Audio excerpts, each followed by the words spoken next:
మాకు 70% నీళ్లను కేటాయించండి అని గతంలో చేసిన ఒప్పందాలను అన్నిటినీ తిరగరాయాల్సిందే అని పదే పదే ఢిల్లీకి వెళ్ళి ప్రధానమంత్రిని మొదలు పెడితే జలశక్తి మినిస్టర్ వరకు గతంలో ఉన్న మంత్రిని ఇప్పుడున్న మంత్రిని పదే పదే ఉత్తమ్ కుమార్ రెడ్డి గారు నేను ఉన్నతాధికారులు వెళ్ళి కలిసి కృష్ణా పరివాహక ప్రాంతం 70% మాది ఉంది, 30% ఆంధ్రప్రదేశ్ ఉంది, నీళ్లు మాత్రం 66% ఆంధ్రప్రదేశ్ తీసుకుంటుంది, 34% మాకిస్తుంది.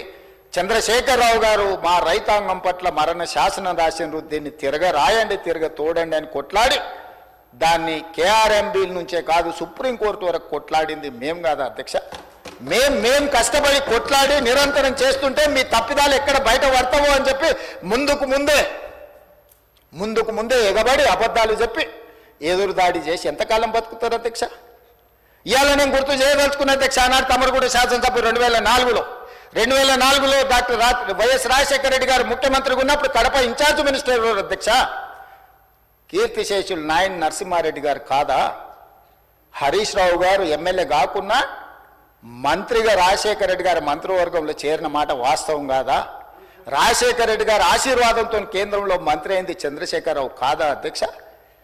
చంద్రశేఖరరావు గారు కేంద్ర మంత్రిగా ఉన్నప్పుడే 4,000 క్యూసెక్కులు ఉన్న పోతిరెడ్డి పాడు 44,000 క్యూసెక్కులకు పెంచిన మాట వాస్తవం కాదా? ఆనాడు మరి శశిధర్ రెడ్డి పి జనార్దన్ రెడ్డి గారు సొంత ప్రభుత్వంలో ఉండి కూడా పోతిరెడ్డి పాడు పొక్క పెద్దది చేస్తే శాశ్వతంగా తెలంగాణ ఎడారిగా మారుతుంది, దాన్ని అడ్డుకోవాల్సిందని ఇదే శాసనసభలో నిటారుగా నిలబడి కొట్లాడింది పి జనార్దన్ రెడ్డి కాదా? ఆనాడు రాజశేఖర రెడ్డి గారికి హారతులు ఇచ్చింది చంద్రశేఖరరావు హరీష్ రావు గారు కాదా అని నేను అడుగుతున్నా అధ్యక్ష.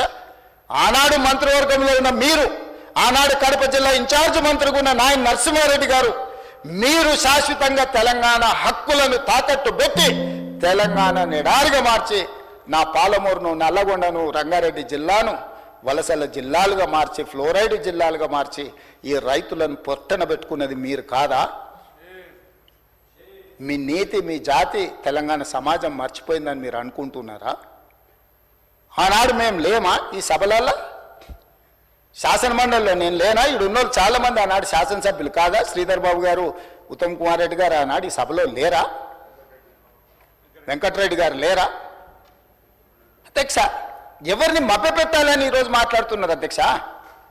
ఉమ్మడి రాష్ట్రంలో రాజశేఖర రెడ్డి గారి మంత్రివర్గంలో రాజశేఖర రెడ్డి సహకారంతో కేంద్ర మంత్రివర్గంలో ఉన్న చంద్రశేఖరరావు హరీష్ రావు గారు ఆనాడు అడ్డుకుని ఉంటే పోతిరెడ్డి పాడు పొక్క పెద్దదై ఉండేదా?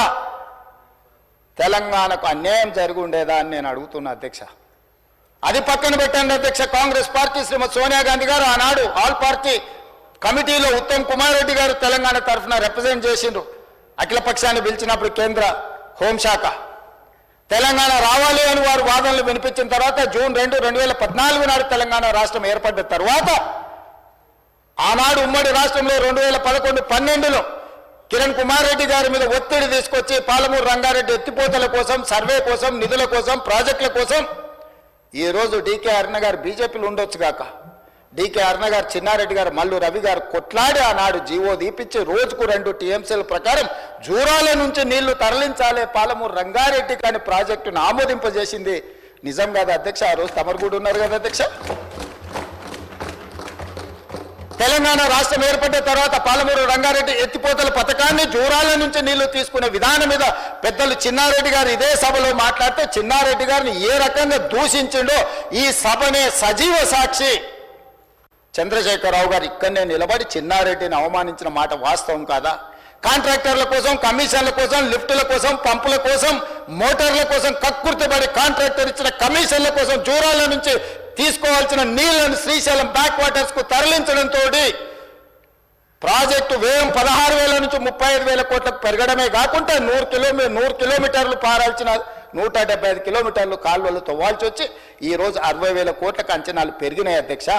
2 టీఎంసీలను 1 టీఎంసీకి తగ్గించి శ్రీశైలంకు తరలించడం వల్ల ఈ రోజు ప్రాజెక్టులు కట్టిన నీళ్లు తీసుకోలేని పరిస్థితి మనకు దాపురించిన మాట వాస్తవం కాదా అధ్యక్ష? అధ్యక్ష, తుంగభద్ర కానీ, లేకపోతే సుంకేశ్లో కానీ, లేకపోతే కృష్ణానది జలాలు కానీ కర్ణాటక రాష్ట్రం నుంచి మొట్టమొదట మహబూబ్నగర్ జిల్లాలో అలంపూర్ గద్వాల ప్రాంతంలో వస్తాయి అధ్యక్ష. మొట్టమొదటి ప్రాజెక్టు జూరాల దగ్గర. తెలంగాణ రాష్ట్రంలో కర్ణాటక నుంచి వచ్చే ఏ నీళ్ళైనా మహబూబ్ నగర్ జిల్లాలో ఉన్న అలంపూర్ జూరు అలంపూర్ గద్వాల దగ్గరికి మొట్టమొదట నీళ్లు వస్తే నీళ్లు వచ్చినట్టే ఒడిచిపట్టుకొని తెలంగాణ రాష్ట్రానికి పాలమూరు జిల్లాకు, రంగారెడ్డి జిల్లాకు, నల్గొండ జిల్లాకు, ఖమ్మం జిల్లాకు తరలించుకుంటే ఈనాడు పోతిరెడ్డిపాడు లేకపోతే ముచ్చుమరి మాల్యాల నుంచి రాయలసీమకు తరలించుకుపోయే అవకాశమే లేకపోతుండే అధ్యక్ష.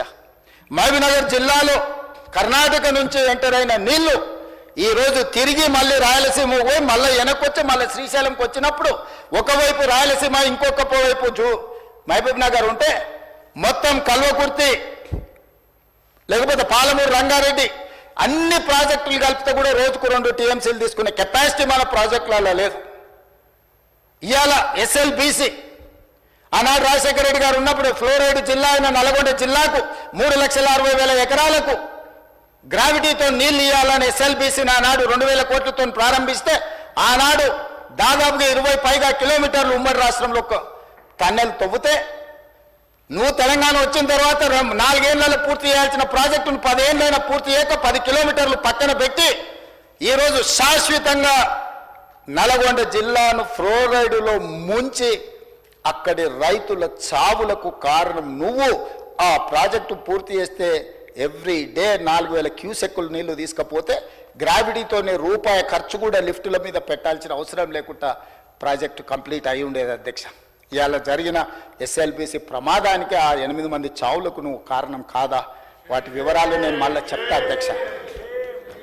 అలాంటిది పాలమూరు, రంగారెడ్డి ఎత్తిపోతలు తెలంగాణ రాష్ట్రం వచ్చినాక ప్రారంభించి 10 సంవత్సరాలైనా నువ్వు పూర్తి చేయలేదు. ఈనాడు చంద్రబాబు నాయుడు గారైనా ఆంధ్రప్రదేశ్ అయినా కేంద్రమైనా ఈ ప్రాజెక్టులను అడ్డుకుంటుంది అని అంటే ఈరోజు కృష్ణానది మీద నిర్మించిన ఉమ్మడి రాష్ట్రంలో ప్రారంభించిన కల్వకుర్తి కావచ్చు, ఉమ్మడి రాష్ట్రంలో అనుమతులు ఇచ్చిన పాలమూరు, రంగారెడ్డి ఎత్తిపోతలు కావచ్చు, ఉమ్మడి రాష్ట్రంలో అనుమతి వచ్చిన మత్తల్, నారాయణపేట, కొడంగల్ ప్రాజెక్టు కావచ్చు, భీమా కావచ్చు, నెట్టంపాడు కావచ్చు, కోల్చార్ కావచ్చు, శ్రీరామ్ సాగర్, ఇందిరాసాగర్ కావచ్చు, రాజీవ్ సాగర్ కావచ్చు, కృష్ణానది మీద పరివాహక ప్రాంతంలో నిర్మాణంలో ఉన్న ప్రాజెక్టులు 60 సంవత్సరాలు పైగా ఉమ్మడి రాష్ట్రంలో పూర్తి కాని ప్రాజెక్టులు 10 సంవత్సరాలు చంద్రశేఖరరావు గారు ముఖ్యమంత్రిగా ఉన్నప్పుడు ఈ రాష్ట్రంలో ఎందుకు పూర్తి చేయలేదు? దక్షిణ తెలంగాణ పట్ల కృష్ణానది జలాలను మా ప్రాంతానికి ఇవ్వకుండా వివక్ష చూపించి శాశ్వతంగా మా రైతాంగం జీవితాల మీద మరణ శాసనం రాసింది చంద్రశేఖరరావు కాదా అని నేను ఇక్కడ నుంచి అడుగుతున్నా అధ్యక్ష. ఇవాళ ప్రతిపక్ష నాయకుడు వచ్చి ఇక్కడ కూర్చుంటుంటే నేను అడిగేదానికి సమాధానం చెప్పాల్సి వస్తుందని ఈరోజు వారు ముఖం చాటేసింది అధ్యక్ష. అధ్యక్ష ఇప్పుడే లెక్కలు ఇచ్చిండ్రు అధ్యక్ష. చంద్రశేఖరరావు గారు ప్రతిపక్ష నాయకుడు అధ్యక్ష. ప్రతిపక్ష నాయకుడుగా ఇప్పటివరకు వారి శాసనసభకు వచ్చింది 2 సార్లు అధ్యక్ష. వారికి పోయిన డిసెంబర్ 23 నుంచి ఇప్పటి వరకు వారికి ఇచ్చిన జీతం అధ్యక్ష 57,84,124 రూపాయలు అధ్యక్ష. శాసనసభ్యుడిగా ప్రతిపక్ష నాయకుడిగా డిసెంబర్ 1, 2023 నుంచి ఫిబ్రవరి 28, 2025 వరకు ఈ దాదాపుగా 15 నెలలలో వాళ్ళు తీసుకున్న ప్రభుత్వం సొమ్ము, జీత భత్యాలు, శాసనసభ్యులు కూడా ప్రభుత్వ ఉద్యోగ